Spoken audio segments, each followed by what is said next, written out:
Okay, so hi everyone. Welcome everyone to this interesting session on decoding India's digital payments by Deep. And Deep Shah is basically from PRM 36. Deep, thank you so much for being with us here today. And I would like to introduce Deep. Deep is the postgraduate, he's the alumnus of the flagship postgraduate rural management program of the 36 batch of IRMA. He joined NPCI as product manager of AEPS, a financial inclusion product, and he has played an instrumental role in making the basic banking services accessible to more than 33 crore bottom of the pyramid customers in 3.5 years span. In fact, rather than reading this, I would like to tell you all that when Deep and I spoke, Deep told me about his work at the UPI, how he worked on the UPI and making UPI successful in India. So rather than talking more, you don't want to hear me more. In fact, you want to hear Deep more. So I will hand it over to Deep. Deep, IAA welcomes you and thank you for doing this with us. Over to you. Thank you, Ruchi, and thank you for all for joining on Saturday evening. I know how precious Saturday evenings are, and looking at the number, I'm very glad that people are interested in knowing the knowledge which are getting shared across very close net of IRMA alums, right? And very grateful to IA for arranging such sessions so that those things which are not available in a public forum.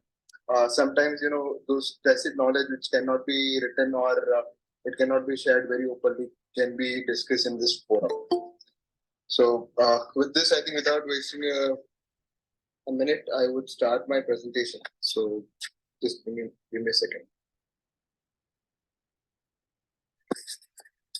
So I have looking at the timing of the session, at the same time the audience, I have kept the session very light. I want it to be interactive. Obviously, that depends on both of us, me and the audience, right? I will try my best to make it interactive as much as possible. And if at any point in time you have any questions, feel free to ask. Stop me anywhere. In terms of the sessions, positioning, I am trying to keep it from operational to strategic level. So I'm going to cover entire strata of it. How even a single transaction works, so how this single transaction can impact our Indian economy. So I've covered that bigger strata, and I'm trying to put it in a very simplest form so that even laymen can understand that how Indian digital payments are working and actually making an impact on our economy. Fairly simple, so obviously I'll start with the very fundamental of it. Being in IRMA, we keep on hearing about development, right? When we want to do a development for a nation, there are three contexts which always plays a role. One, societal, political, and economic, right? Out of these three, if I just need to focus on economic development, most of the central bank focuses on financial inclusion for their economic development. And particularly, and financial inclusion becomes a very crucial part of it. So out of this financial inclusion, there are four fundamental pillars. One, when do we call a person is financially included? One, the person has a savings account access. Person can get formal credit from the market. If a person is able to do the contingency planning for him or herself, and at the same time able to access formal payment system, right? Now, why I'm telling you this, so that you'll understand how digital payments makes a very crucial, or actually playing a very crucial role in doing the nation development, right? So linking digital payments with the development, right? Now, in India's context, if you look at, we have at least 1.1 billion eligible banking population. Central Bank of India, which is RBI, has so every year, or sometimes it could be once in a 3 year, central bank submits the report or actually their strategy with respect to financial inclusion to all banks. If you look at RBI's strategy document, they have clearly denoted that we are going to do the bank-led financial inclusion model. And this strategy obviously was submitted in 2011. Many of the countries have taken different routes. So most of the African countries have taken the telco route for doing the financial inclusion.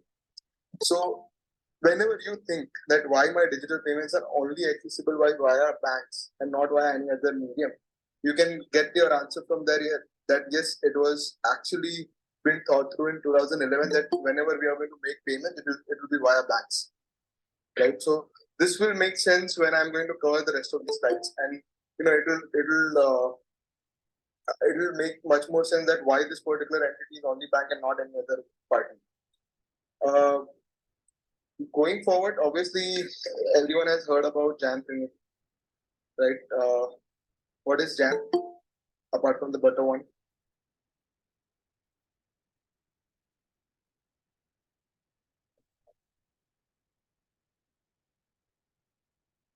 So if you get an idea from this, Jan Dhan Aadhaar and mobile, perfect. So basically, in India, when we submitted this strategy, since our strategy was backled strategy, we said we'll have an account. In order to open an account, we need an identity, right? And we need a device to access it. We are not going to be relying upon bank branch model. We need something to access those bank accounts. Obviously, there are products which got developed on the basis of this. So for accounts, prior to PMJDY, very few accounts were open. After the PMJDY, which was launched in 2014, we have approximately 46 crore plus bank account which got open. So 460 million which got covered, and then it's actually growing. If you look at the number, what impact it will make, I'll give you the sense in the later slides of mine. Aadhaar, I think right now more than 1.3 billion Aadhaar have already been issued. And if you look at the mobile also, there is a ratio which has already been given. There are smartphone and feature for having deeper penetration in India. So these are the products which are actually been developed on this second layer. So we have RuPay debit card, which was actually provided to all the PMJDY account holders, so that whenever they want to do transactions, they can do it via the same. Second is obviously when we are looking at the bottom of the pyramid, they do not know how to do a transaction using a card. So they are using their Aadhaar card and fingerprint to perform a transaction. And UPI is, I think, there is no need to introduce UPI to you folks, right? You already know how to use them.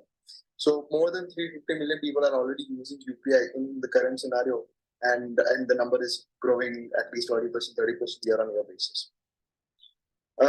Going forward, if you look at the growth, I mean, I just wanted to share one snippet which will make you understand how UPI is actually democratizing the digital payments for Indian economy. So if you look at in 2019, it was just 16% of the total volume which was getting processed via UPI, which has actually grown to 63% in FY22, and basis the current situation, the one single digital payments mode is going to get will be covering 73% of the digital payments of entire India, right? So we have multiple modes. We have debit card, we have credit card, we have NSCH, NEFT, ATMs, right? But obviously we need to look at from the perspective that what does this number tell you? So each of this transaction, so there are only two simple category of transaction. One is called P2P, another is called P2M, right?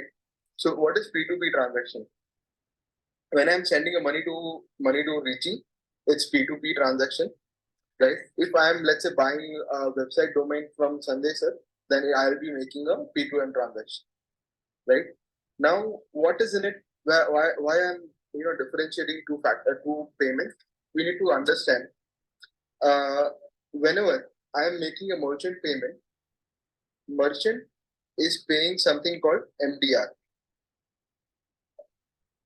So this MDR actually boosts the entire digital payments or you can say it actually supports the entire ecosystem stakeholders in terms of the money or the revenue. And if you look at the Indian ecosystem, digital ecosystems market, it when I was in I was in strategy, we have estimated that it is approximately $9 billion a year market. So there are many players who actually take shares of this particular pie, but $9 billion plus it is growing 15% year on year basis, right? So this $9 billion is actually getting shared from MDR, right? I'll obviously share why and merchant needs to pay and so on and so forth. But this is what has happened in past. Again, we need to understand the need of India, digital payments. So we have a different set of people. If you look at, we have 22 major languages, 720 dialects. We have a wide range of literacy rates starting. So on an average, we have 74% plus literacy rate, varying from 94% in Kerala to 64% in Bihar. However, the urbanization trend has actually grown over the year over from 1990s. So if you look at in 2017, it was 34%. However, by 2030, it is bound to reach 41%. Right? We have a different strata of people who are having income of less than 10,000 rupees per month to more than 28 lakh rupees a year. Then obviously we have a different strata of people who are having feature phone and smartphone users, right? So obviously we need to understand what does it denote? It denotes that within the India we have different needs for digital payments, right? So for this, I'm going to tell you a story.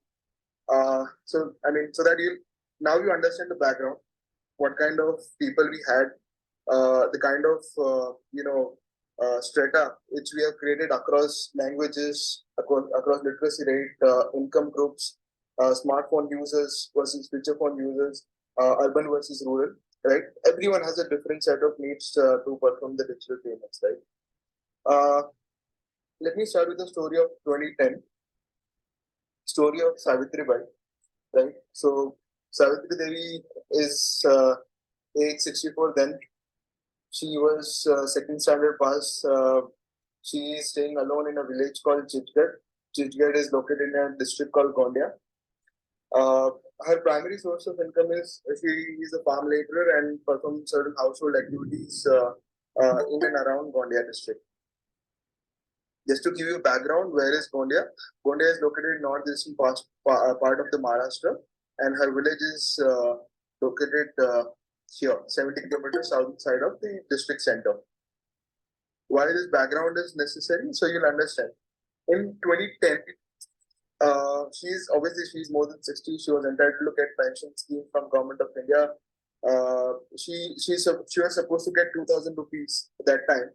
So what used to happen? Money used to flow from Consolidated Fund of India to district administration. District administration used to pass it to the dairy block, and then the Mamlatdar Kachari, we call it, usually distribute to the beneficiaries. Right? Now, this was the mode. Ultimately, now if Savitri Devi needs to get her pension, she has to travel 22 kilometers from her village to district block, the block center, which is Devri. Right? There are only two modes of transportation she had that time. One, either she can capture MSRTC bus at 8 a.m. in the morning, or she has to spend 50 rupees traveling to Devri. Now, if you look at the frequency, obviously knowing in the uncertainty of that particular scenario, she always ended up taking auto and spending 100 rupees to and fro for that particular day.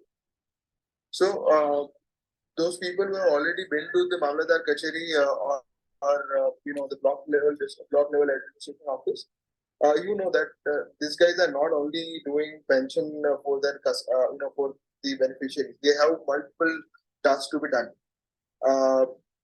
As per the estimation done by one of the leading agency, in 2010, we had we had multiple scheme which was run by government of India, but and there's a famous quote by our former prime minister also that if you are sending 1 rupee to the beneficiary, only 10 paisa is actually reaching to them, right? So this 90 paisa is getting consumed by the leakages which are already there, and who are the sufferers? These beneficiaries are the sufferers of this particular issues. So obviously, even though Savitri Devi is spending 100 rupees to go to Mamlatdar Kachari, she doesn't have a certainty that whether she'll get the money or not. She doesn't know where to approach, whom to approach to get that money. Ended up losing 1 day's wage, 100 rupees, she'll get nothing in return. And the scenario continues. In 2012, she turned 66. Government of India launched something called Aadhaar scheme. She does not know what to be done with this particular thing. She already had a ration card. Since lots of her villagers are already registering for it, she also get one for herself, right? Once she got that Aadhaar card for herself, still she doesn't know what to do with that card. She's keeping it under her bed and continuing the work. Whenever she gets the pension, she's visiting Mamlatdar Kachari. Half of the time she doesn't get the fund. Ended up wasting a lot of money, but no luck. In 2014, we launched something called National Mission of Financial Inclusion, PMJDY. So obviously, and if you refer the second slide of my presentation, there's a fundamental layer where we need somebody's identity in order to open a bank account. In 2012, we had created a dot, which was Aadhaar. And if you link it back with 2014's National Mission of Financial Inclusion, we connected both the dots. Now, anybody who has Aadhaar number can open a basic saving, basic deposit account using National Mission of Financial Inclusion, which is PMJDY. She also went there. She opened her account in one of the banks which is prominent there, State Bank of India. She linked her Aadhaar card with that particular account. So what happened is from 2014 onwards, Government of India started pushing the pension via something called Aadhaar Mapper, right? So for those people, just hold your horse. You'll realize what changes actually happen. So in Aadhaar Mapper, basically now the money, you have your Aadhaar number, let's say XXX, is linked to particular bank. So if Savitri Devi's account number is XXX, it is linked to State Bank of India. So what happens? Government of India needs to tell that mapper that, hey, we want to transfer 2,000 rupees to Savitri Devi. Please transfer it on this Aadhaar number. That's it, nothing else. So what happens? Now the money started getting into the, credited into the Savitri Devi's account. One problem we have solved, which was uncertainty. Right now, she is certain that she will get the money in her money whenever she will be visiting branch. So the location has changed from Mamlatdar Kachari to State Bank of India's branch, again located in the Devri block. The accessibility is still a problem, but uncertainty problem we have already solved. Something with the help of something called Aadhaar Mapper. Now, if you look at State Bank of India's branch, she has to visit that branch. The option remains the same. Again, spending 100 rupees. And if you look at Devri block, it's actually big one, right? So there are multiple villages which are actually there, and whenever the pension is getting released, everyone rush to the branch, and we all know what are the working hours for a branch. So what happens that there is a huge queue outside the branch, and even though she is visiting at day one, she might not get it on day one, but she is very certain that she'll get it on the day two. Ended up losing 2 days' wage, 200 rupees. So basically, in a nutshell, she's investing 400 rupees to get 2,000 rupees, right? So, and if there are certain similar people like Savitri Devi, basically we are actually incurring economic loss of 100 rupees for each time they are getting the pension because they are losing that 1 day's wage. In 2015, what happened was the branch manager thought, if these guys are coming here, why can't I just send one of our business correspondent and actually, instead of they coming to here to branch. I can assign a branch manager 5 villages. Business correspondent 5 villages which are located in nearby Chitgad. And they can fix that, yes, on Wednesday, this business correspondent will come to your village and please start withdrawing your fund from them, right? So this is what happened when business correspondent started visiting Chhattisgarh. From 2015 onwards, Savitri Devi does not need to travel 22 kilometers, incurring cost of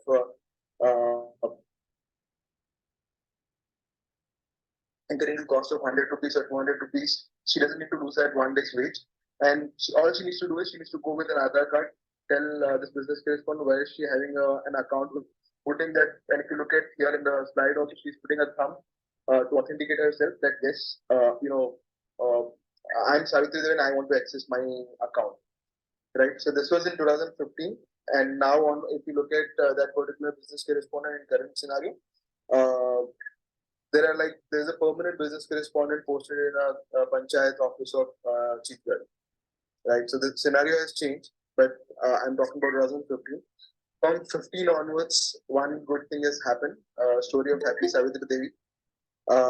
The product which I was talking about was AEPS. So with the help of AEPS doorstep banking, she's able to save 100 rupees on travel expense. She's able to get one day extra wage, and at the same time accessing her pension hustle free.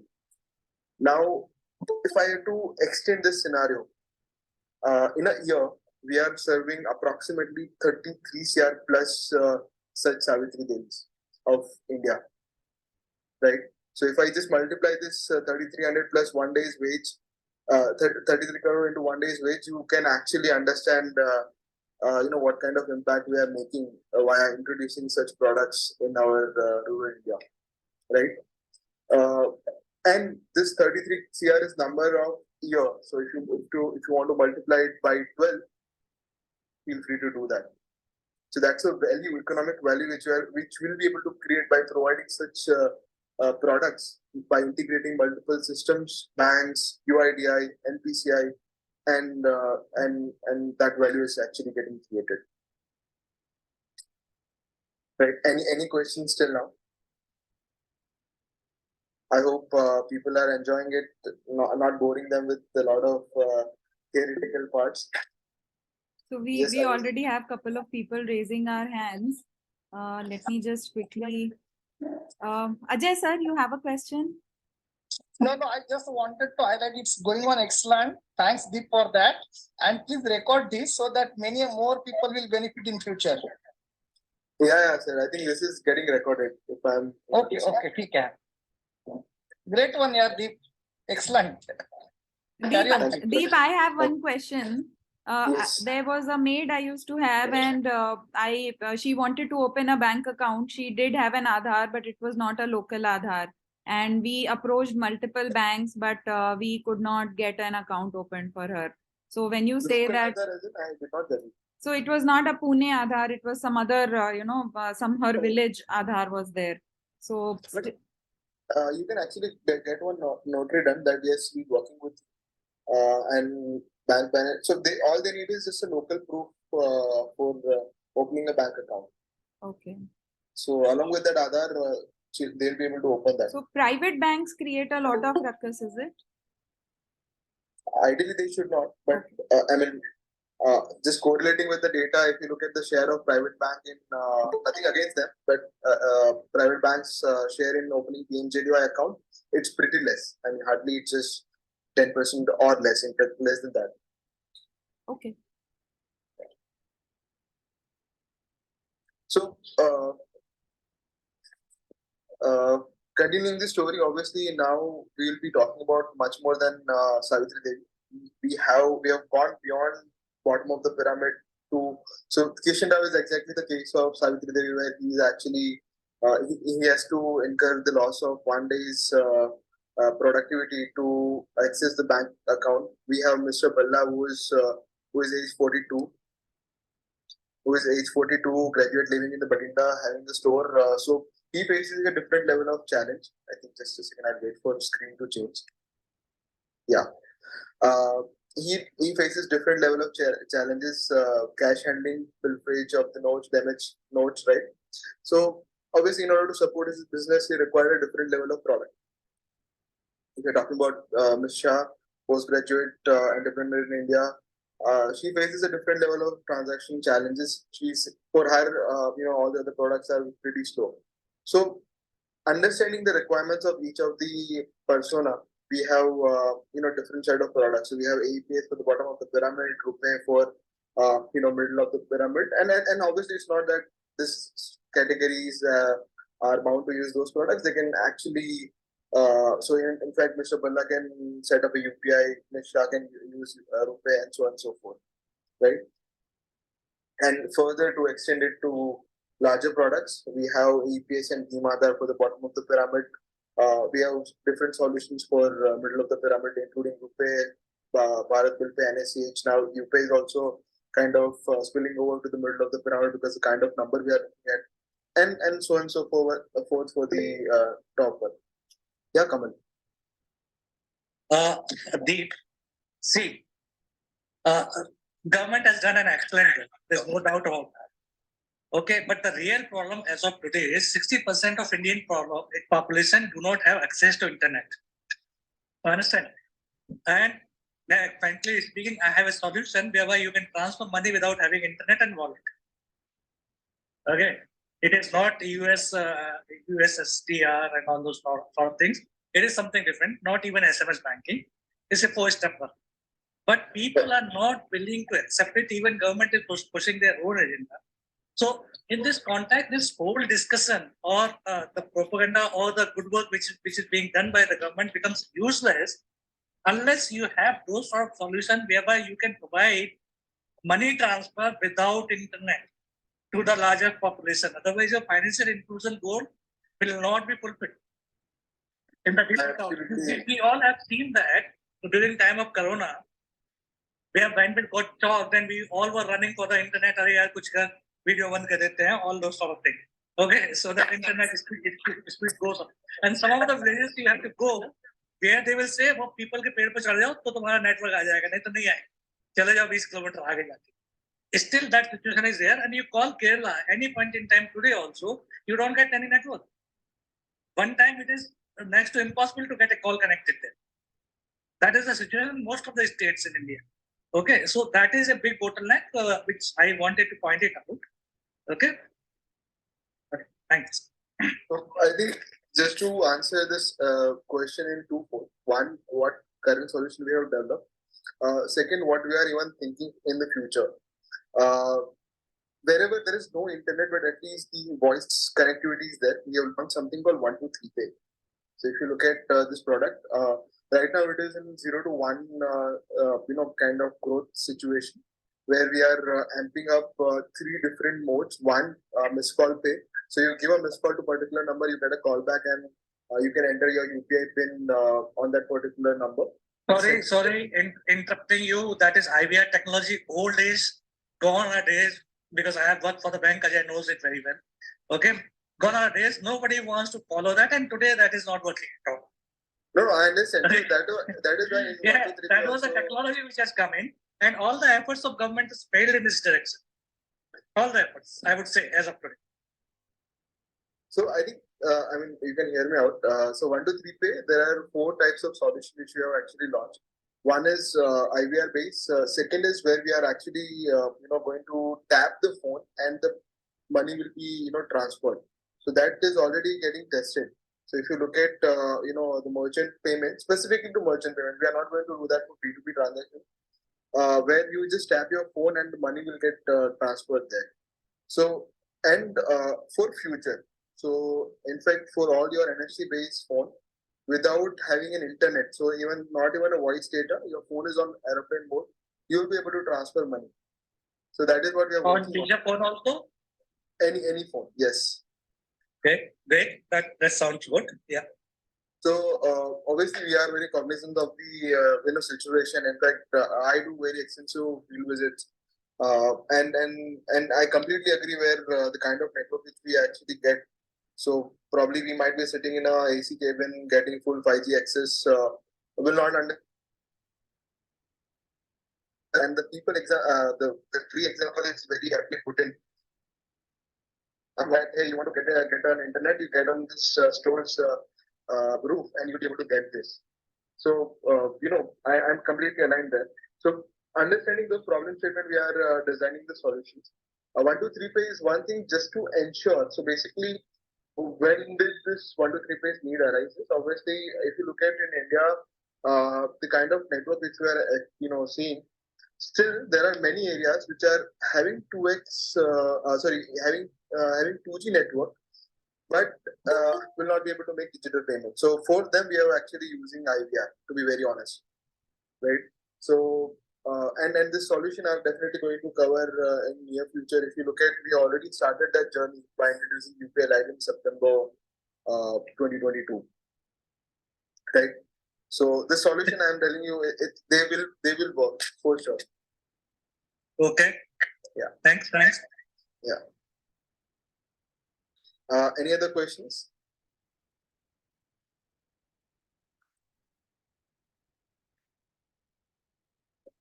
Okay, I'm assuming that no question. People are finding it very interesting, and I'll move on. Right. Just a second. So domestic remittance, I think most of the people in IRMA might have heard about it, right? So this is slightly dated data points, but again, very much relevant. Most of this domestic remittances were informal in nature. Most of the people used to carry the cash, or they used to send it via their friends, or whosoever is traveling to the hometown. Now this scenario is actually changing, and if you look at one of the dominant players, senior person is already here. Ajay sir is there, right? So they play a very big role in domestic remittance market. So what people do is just very basic situation. So there are two products that I'm going to introduce here. One is IMPS, another is AEPS. Any customer who wants to transfer the cash to particular account, what they do is they go to a business correspondent which are nearby their location. They submit the cash and give the account number and IFSC that, hey, my account is there in UP and I want to transfer it here in Surat. What I'll do is I'll go to business correspondent, give him 10,000 rupees. Hey, please transfer it there. Even though I will be having a smartphone, I will be having everything, but my parents or my wife, which is there in UP, will not be able to. Doesn't have a smartphone. They only operate on feature phone, so they need cash, right? What they do is, so IMPS, using IMPS, we have something called account number IFSC services, where you put in account number IFSC, so business correspondent put in the account number IFSC of the beneficiary, and take that particular cash which is given by remitter. Transfer the money. The money has been transferred to the customer's account. Obviously, now the customer account is Aadhaar. They go to that nearest business correspondent of theirs and get the money. So if you look at these two, areas are completely different. One is there is the corridor which actually sends money. There is the corridor which actually withdraws the money. And obviously, the ratio would be completely different. So if you look at in Surat, probably the withdrawal ratio, sender to withdrawal ratio would be 80 to 20. In fact, even higher than that, 90-10 you can count. And somebody in UP probably, 10 to 90, right? So these corridors are very well defined. It is very well recognized by the corporate business correspondent business of AEPS and IMPS products, right? And any questions? I think Ajay, you would like to throw any light here? No, yeah, going great. See, back then it was a bit challenging when we launched Yes Money, because back then even IMPS was not there. But Correct. now things have come out pretty well. Very well defined. Yeah. Okay. So basically what sir is trying to say is we had only NEFT and RTGS that time, and NEFT used to take usually 30 minutes to 1 hour's time. RTGS used to take 2 to 3 hours time just to credit the customer's account, right? So there is a very high chance that money, because of this cycle, scenario of mistrust can happen between a remitter and business correspondent. right? So the IMPS have solved this problem, and the immediate money can actually be credited in the customer recipient's account. Now comes the world's very important and I think the latest baby in the market. So it was launched in 2016. So I'll just explain when you do a UPI transaction, how complex the backend system is, right? In a very simplest form, but this is very important to understand so that you realize how can you send money from your PhonePe application to Google Pay application, right? There are few terms which I would like you to understand. One is PSP. So something called PSP is basically payment service provider. There is a payer PSP. So the role of PSP remains the same. It's a payment service provider. We have beneficiary bank, we have remitter bank, right? And if you look at acquiring channel, so it is nothing but TPAP. So your Google Pays, Phone Pays, Paytms of the world are situated here, right? So in the backend, they all are connected to a bank. So if you look at Phone Pay, your primary handle could be @YBL. So YBL stands for Yes Bank Limited, right? So here, let's run an example. There are 2-3 principles on which a digital payments platform of India works. One, very fundamental is first you need to authorize the customer. Second, debit first and credit then, right? Now, if you look at, let's take an example. I want to send money to Richie on her Google Pay. I am having an account in Bank of Baroda. She's having an account in State Bank of India. So my account is Bank of Baroda. She's having account in State Bank of India. She is using Phone Pay. I am using Google Pay, right? So my Google Pay handle is deep@OKHDFC. So when I'm initiating that transaction, right, what I'm entering Richie@YBL. I'm entering amount, which is let's say 1,000 rupees. I'm entering my UPI pin. These are the 3 inputs which are required. थोड़ा ज़्यादा भी दे सकते हो. अरे अभी चालू नहीं किया मैंने transaction करना. Right. So once you send the transaction, what happens is ultimately, in order to process the payment, for banks to credit or debit, you need account number and IFSC in a very simplest way. So in bank, there is something called CBS, Core Banking Solutions, which stores your account number and all the entries which are there in your account, right? So this CBS basically operate on basis of account number, nothing else, right? Now I have entered Richie's UPI ID. I have used my UPI ID to send money. You entered my UPI pin. Obviously, there has to be a mechanism which will give me the linkage of UPI ID of Deep to Deep's account, right? So this particular account are actually stored in HDFC. So Deep@OKHDFC is my payer. So my payer PSP is HDFC Bank. So HDFC Bank has stored my Bank of Baroda's account number and IFSC in encrypted manner. Okay. So now HDFC will give me details in second leg saying that, hey, Deep, it will send a detail to UPI switch saying that, hey, Deep wants to send money. This is his account number and IFSC. This is the PIN which he has entered. Please check whether Richie's account is there or not. So now we have entered Richie@YBL. So PhonePe is kind of having the backend PSP of Yes Bank, right? So it will go to Yes Bank, sending that Richie@YBL. It will ask that, hey, can you give me the account number IFSC mapped against this particular UPI ID? So you get that account number and IFSC of Richie of State Bank of India in 3B leg. So now after third leg, we have account number IFSC of Deep, account number IFSC of Richie, what amount Deep wants to transfer, and UPI PIN. So these 4 things are very clear, right? So these are the necessary things to perform a transaction.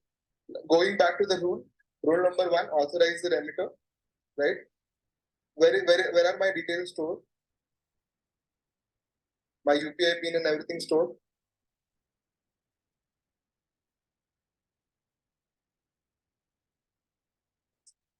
It is with Bank of Baroda because ultimately any details of the customers are always stored with the remitter bank, right?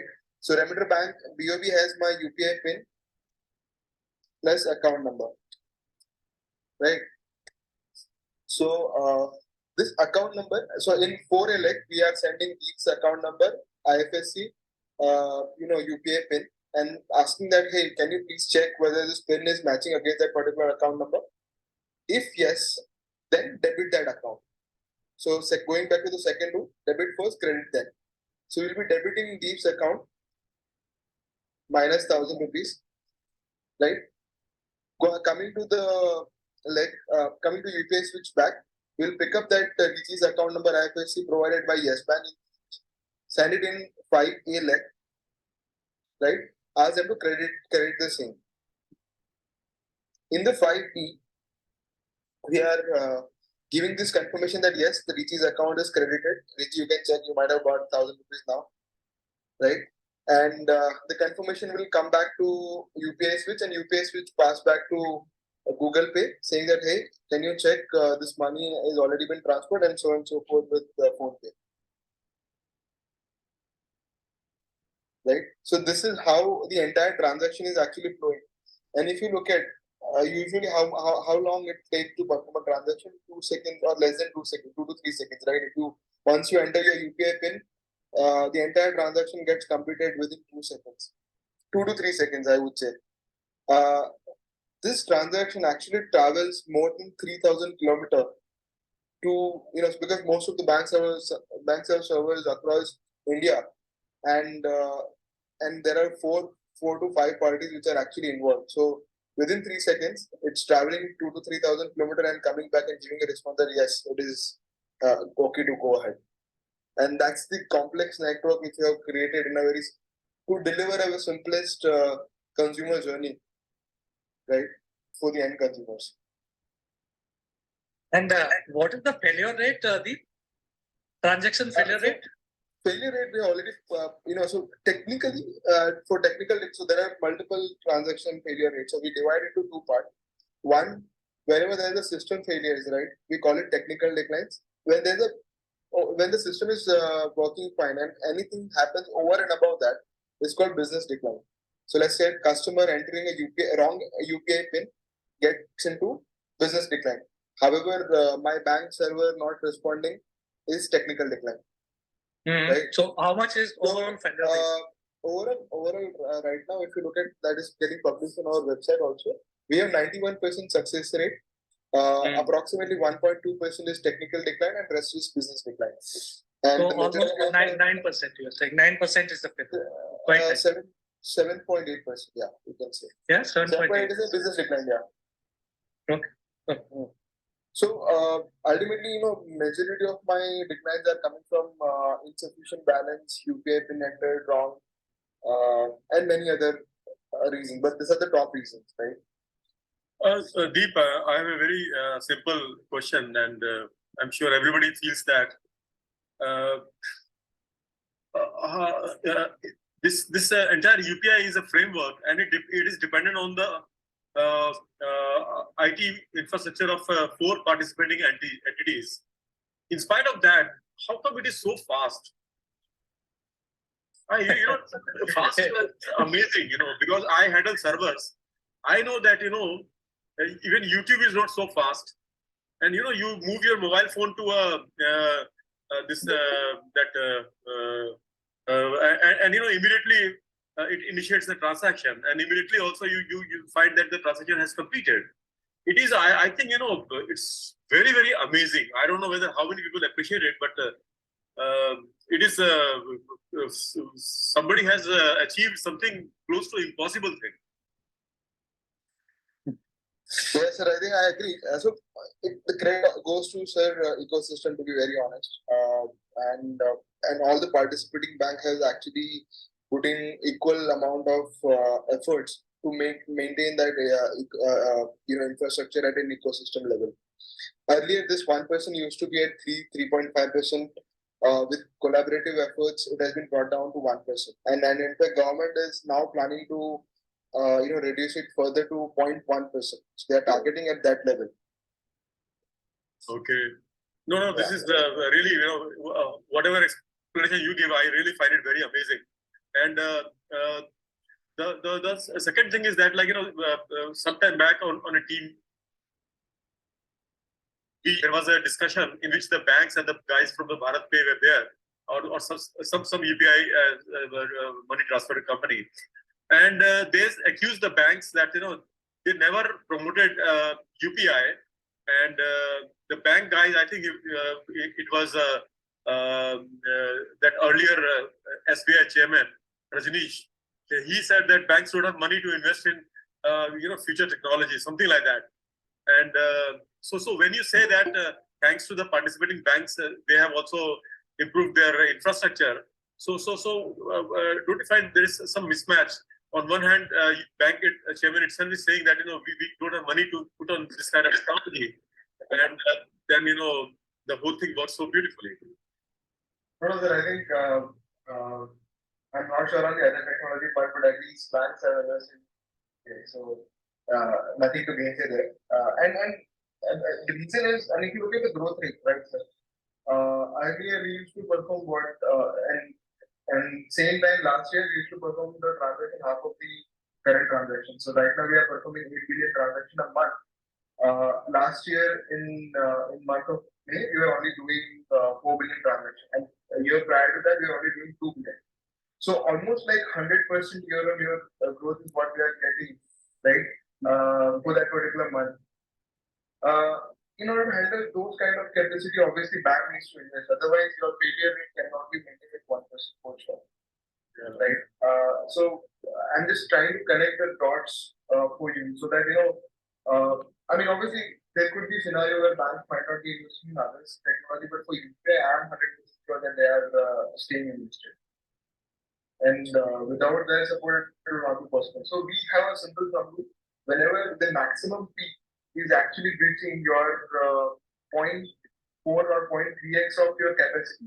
So 30% of the capacity. Let's say I have capability of handling 1,000 transactions per second, and if my capacity is reaching 400 transactions per second, you have to start planning for another 3x. So you need to start thinking from today, so that by the time this transaction reach to 80% or 90% of your capacity, you're ready with the another line. So that's how we usually plan it. And at NPCI, it's a crazy. I mean, NPCI, you cannot even think the kind of planning we do. This is the thumb rule which we have provided to bank. I wish they planned in a similar manner for traffic also. Traffic in Mumbai, it's a chimera for me, actually. You can never predict. So, Deep, very nice. Maybe later on I will do my own study how the system works. The second thing that I would like to say, and which you can keep it in the mind later on in the presentation, I don't know whether you scheduled it or not, is can you compare the new mechanism of UPI as a mode of money transfer vis-a-vis the existing models like the Master and the Visa card, and what kind of impact it has made on them, and how do these Western technologies they look at the emerging technology like UPI? तो काम बंद हो गई है Sanjay sir क्या हुआ? नहीं बात सही है, बट मास्टर कार्ड की दुकान बंद हो गई है यूपीआई के चक्कर में Deep Shah से सुनने का है ना, you listen from the horse's mouth. He's the guy who is handling everything. Then I think for that we'll stop recording and then I'll tell you. क्या बोला? Can you repeat? I didn't hear it. We'll stop recording and then we'll tell you. Yeah. You finish your session, then I'll stop recording. Then we can continue. Very nice. Please carry on. So I think, sir, again, I explained you the most complex part first, so that this part looks a little easy on you, right? So what happens is, ultimately, if you look at prior to 2008, if you have a debit card, you know, to visit particular bank for ATM, okay, you will not able to pick up on any of the ATM. Sorry, prior to 2006. So what happened is, after 2008, many of the banks started participating in something called NFS. We have National Financial Switch, which has been provided by IRMA, right? So today, what is the impact? You go to any of the ATM using any bank's ATM card, and you'll be able to make transactions, right? So, giving you a classic example, let's say I'm going to HDFC Bank ATM, and I have State Bank of India's card, right? What happens is ultimately you initiate a transaction by dipping the card, entering the PIN, entering the amount you want to withdraw. This ATM is connected to something called acquirer bank. So basically, we use two terminology. One is called acquirer bank, another is called issuer bank. Acquirer bank is somebody who is putting all the infrastructure, including ATM, that security guard, all the AC cabins that you visit, right? And at the same time, issuer is somebody who has issued that card or issued that instrument using which you can perform the transaction, right? Obviously, rules remain the same. First, authorize the customer. Second, debit first, credit then, right? In this scenario, also, if you look at transaction goes to NFH switch because you have card of State Bank of India. You are using it as HDFC Bank. There has to be some connecting party which actually transfers the money. Sorry, you can communicate that, hey, whether this particular account has sufficient balance or not. Goes to NFS switch transact to the State Bank of India goes to CBS. Now here, in card part, it could be CBS or it could be CMS. So a few of the banks have developed a separate switch called Card Management System Scheme, right? So your UPI, your card PIN could have been stored at the CBS or CMS. Most of the banks have selected CMS version of it. It authorizes the customer. So whether, let's say, PIN is not matching, right? Let's say if PIN is matching, it will debit the customer account, gives the confirmation back. Right now, the debit has happened. The subsequent credit needs to happen in the respective ATM's account, right? And money will be provided to the customer in this simplest form, right? So here, now you need to actually ask. I was literally waiting that nobody's asking about. See, we are getting this service free of cost. What are the gain for banks, right? Why are they investing so much in this? So nobody asked that question, so I'm skipping that. नहीं, we want to know that. मैं सोच रहा था presentation complete हो जाए. पूछो. See, finance minister is talking of putting in the charges on UPI. Okay, उस चक्कर में फिर क्या होगा UPI का तुम्हें भी पता है. So यार MDR वगैरह से ले लो यार, लोग MDR काफी हाई देते हैं. UPI is going to be free for end customer for sure. So okay. तो बैंक के लिए क्या है यार उसमें? That's what we all want to know कि भैया बैंक क्यों देगा free services? Yes. So that will, and I think the portion of that answer I already given in the earlier slide, but I'll explain. So right now, looking at this ATM model, obviously, HDFC के लिए क्या है? HDFC, why this bank is allowing State Bank of India's card to be utilized on their own ATM, right?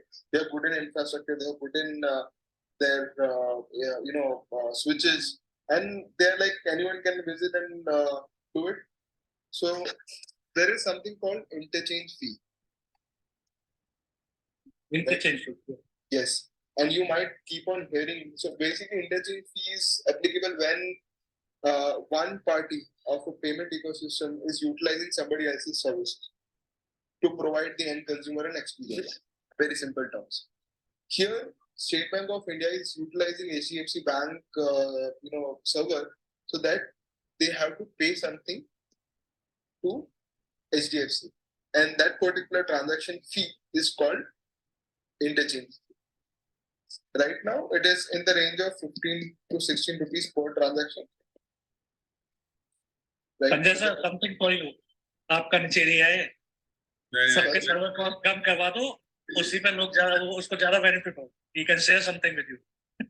The majority of the cost comes from the ATM actually. So whenever they set up that infra on the ground level, the majority of the cost comes from there. I think the switch cost and everything would be very less if you look at it at a transaction level. In order to do a break even, at least 400 to 500 footstep needs to visit that ATM. In urban area, in rural area, it can go down as low as 200 to 300. Yeah, Mukesh, you have a question, I guess.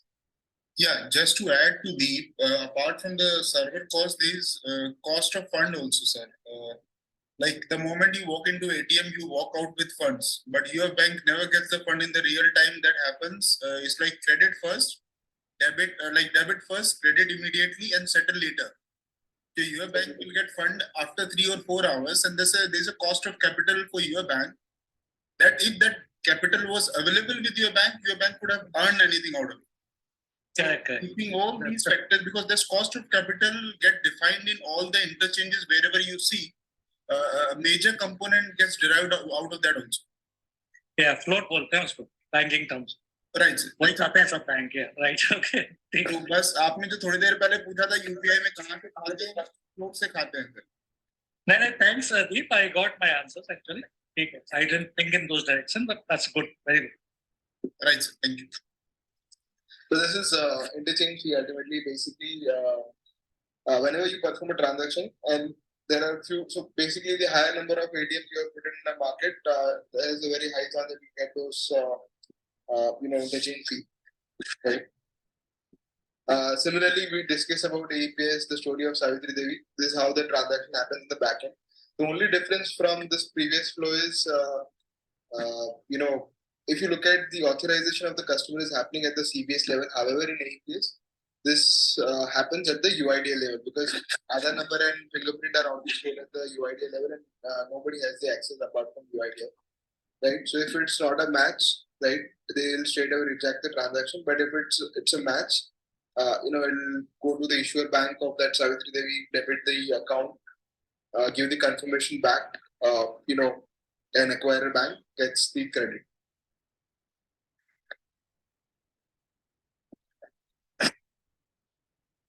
So I think to summarize my entire presentation, I think right now, referring to multiple reports, more than 22% of world's digital payments are getting processed by India, and the number keeps on growing.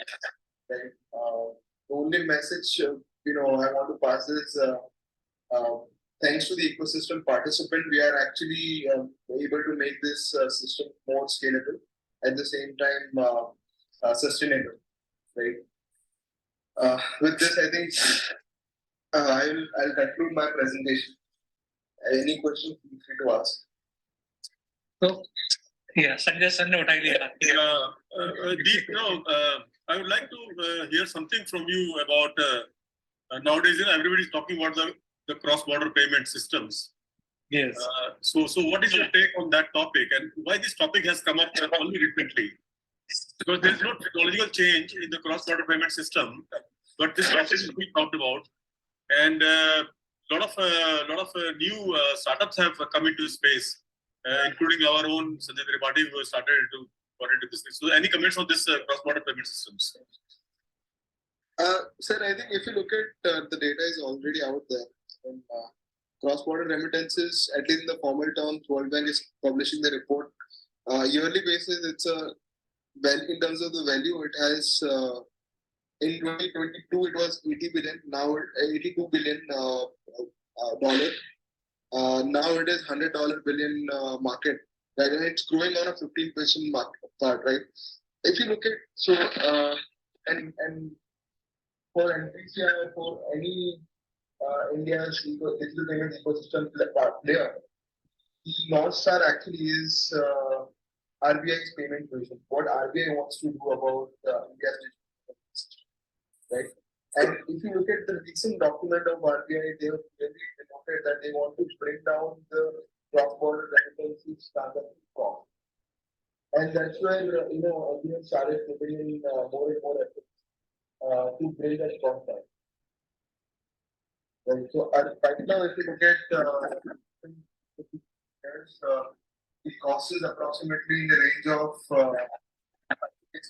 in fact, for certain countries it is more than that. RBI has written that they want to bring it down to 3% or below 3%. So if you are sending $100, probably in current scenario, person might receive only $95. But with RBI's vision, we might bring it down to 97, bring it up to 97 also. No, that is fine, Deep. When you talk about the cross-border payment, it is not about the India as the market; it is a global thing, and RBI cannot take a one stand and visually, everybody. there has to be a near global consensus on the technologies or the processes to be used for minimizing the cross-border payment cost. Now, UPI is a breakthrough technology, and similar kind of technology is not there cross-border payment. So again, I will like to ask you, because I feel I'm naive, or maybe I'm not doing some certain things which other people know. That in spite of the fact that there is a desire to bring down the cross-border cost, but there's no technology, breakthrough technology there, then why this topic has come up again, and why so many startups are getting into this domain suddenly? So I think, sir, there are two answers to it. One is now the availability of or accessibility of payment system via APIs. One. Second, with respect to the counterparts, right?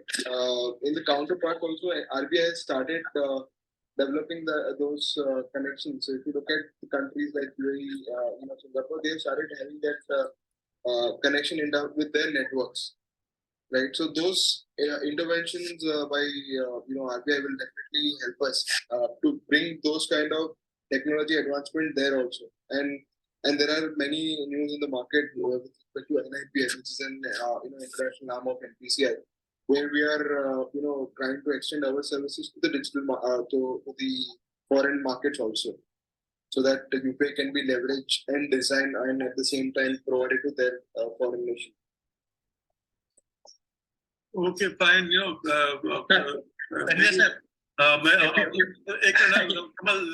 me complete, because when we talk about the cross-border payment, the predominant mode is the SWIFT method. According to me, like you may be doing better. SWIFT is the main mode, which became very people become aware after this Russia and Ukraine war happened, and Russia was taken off the SWIFT mechanism. So I don't know who owns the SWIFT and what is the technology behind it. Is there anything changing on that front? But in absence of any globally accepted technology, I don't know why, how people are expecting some magic to happen. Well, it is okay that India is taking UPI abroad by linking with UAE and Singapore. That is a good thing. Hopefully, UPI can become as the de facto transfer as SWIFT is. But I fail to understand why people are talking about it when there is no technology to improve it.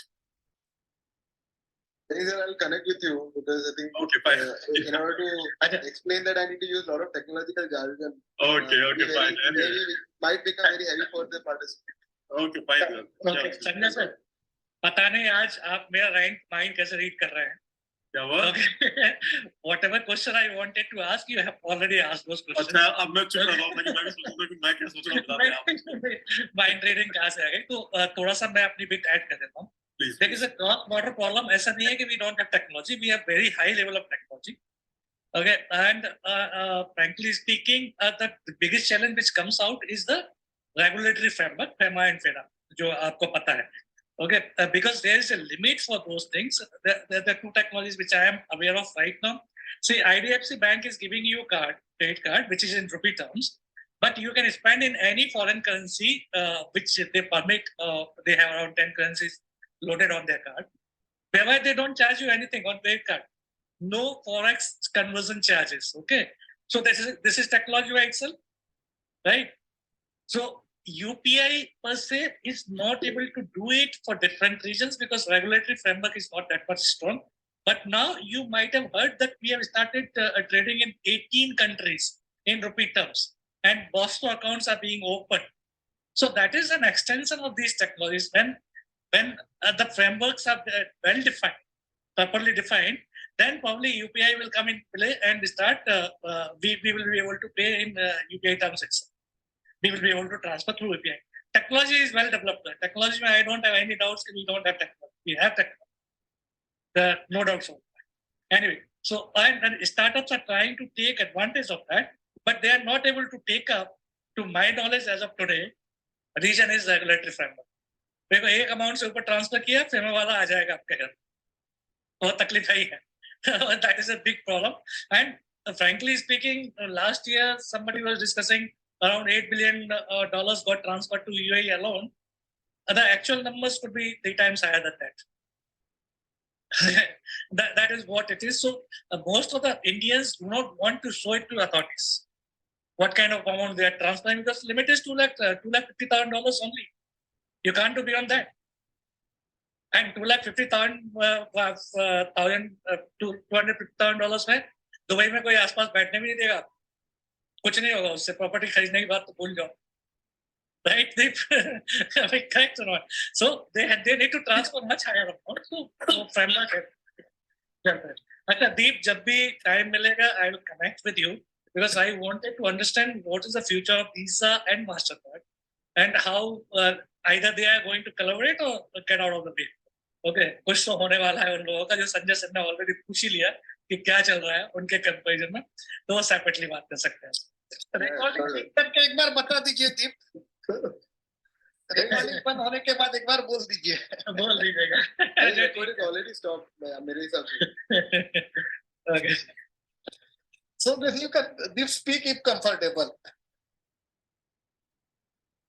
Okay, so if you really want to speak, then I will say the thanks and then stop the recording and then you speak. You tell me. Is there any other question that we want to take up? There are 1 or 2. Deep, you want to address 1 or 2 questions which have come in on the message. And then we'll... So Vijay has asked Lada should be the basis of cross-border payment. Right now, it will be digital. So account number and which are getting utilized for the cross-border. Aadhaar is still not being utilized for cross-border payments. So Arpit, I think I want to introduce you to somebody. So we have somebody called Mukesh, and he's also part of NPCI.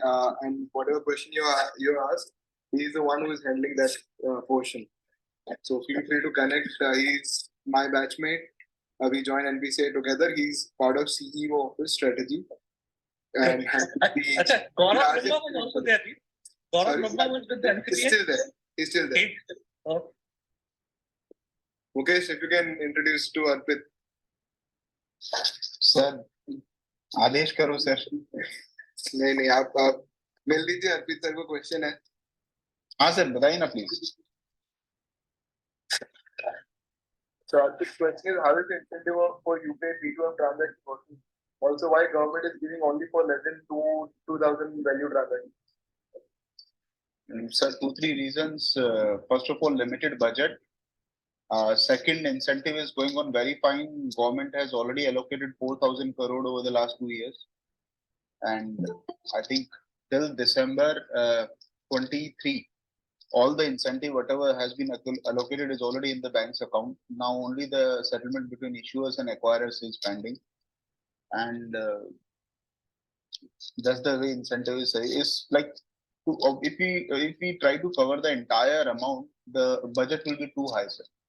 So government is saying that we are not paying you, we are not reimbursing the MDR, whatever we are giving you is the incentive against a transaction that you have facilitated between merchant and consumer.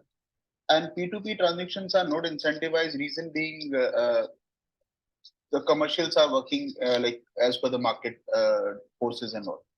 Second, if you check how many transactions fall in terms of volume, fall below 2,000.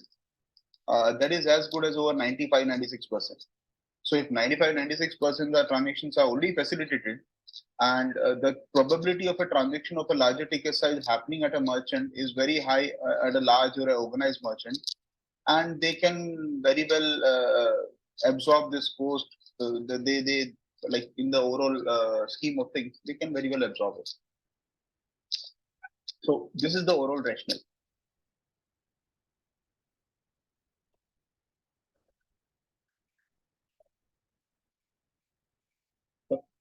Have I answered your question, sir? Yeah, I think he has said thanks. Thank you, sir. Deep, I have one question if I'm audible. Yeah, Just as the time permits. I think I'm not the person you should ask Ruchi. Whether if she allows, I'm okay to answer. Yeah, please go ahead. No problem. Deep, just wanted to understand one thing. So recently we saw the ads for RuPay credit cards using UPI platforms. So how does that work? I mean, does that also help in reducing the interchange fee that we talked about recently? I think I have not explained. I've kept something in the mystery box, right? So that people can, approach me later or at least read up on the internet. But yeah, what you rightly pointed out is the answer is no. Obviously, credit has a different game altogether. And if you look at right now, and as a UPI user, it obviously comes to my mind that, what if I can make all my payments which are happening via credit card, right? And not from my savings account. Because I'm getting 50 days, interest-free credit period. At the same time, I'll get certain rewards also. So what we did, instead of your savings and current account or OD account, we have allowed RuPay card linkage on UPI. So if you have a RuPay credit card, you can link your credit card on UPI. So earlier, if you have only card, probably you can only use it on 7 million merchants, odd merchants in India, as per RBI data. Now you can use that across more than 60, 70 million UPI merchants of India. So that's a benefit. Second, in terms of the interchange, obviously interchange remains the same, whichever is there for the RuPay credit card, because ultimately bank is giving me certain credit on which I am doing that transaction to pay the merchant. Right. So once I'm doing that, it means merchant has to pay certain amount for those transactions, which we call it MDR. So MDR is what getting charged by acquiring bank to merchant. Once they recover that MDR, since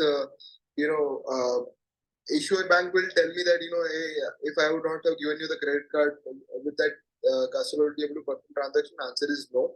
So you pass certain portion of that MDR to me. So if let's say 100 rupees has been charged by acquiring bank to merchant, mostly 70% of it goes back to issuer. So 70 rupees is going to issuer because they have to maintain that credit and everything for that customer, right? So that's how the interchange works in that scenario.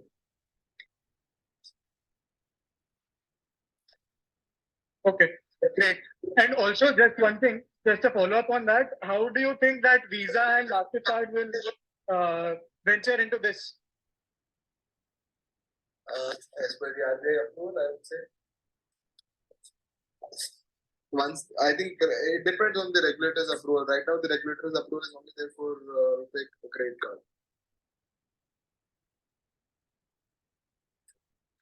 I hope fair enough. Thank you. Visa or MasterCard. Okay, so let's do this now. I would formally like to thank Deep for taking our time for such an interesting session. In fact, I've been waiting for this for past few months now. We just got delayed with some of these, election and all issues. But thank you, Deep, and thank you for holding on and kind of agreeing to come and share all this interesting story and interesting activities that are happening in this domain. And we look forward to probably another session with you. If people want, we can get deeper into the details that you said that will get complicated, because yes, for a person like me who is not so much into the finance domain, after a certain point in time, I kind of started losing the connects even now. So maybe we will get into more details once again and understand further. Right? Do you all agree that you want another session where we want to go deeper? Oh yes, Yeah. I will welcome it. Okay, cool. We'll do that sometime. And with this, I would like to formally thank all of you, and I would stop the recording now. And if you all want an informal interaction, we can continue. Thank you.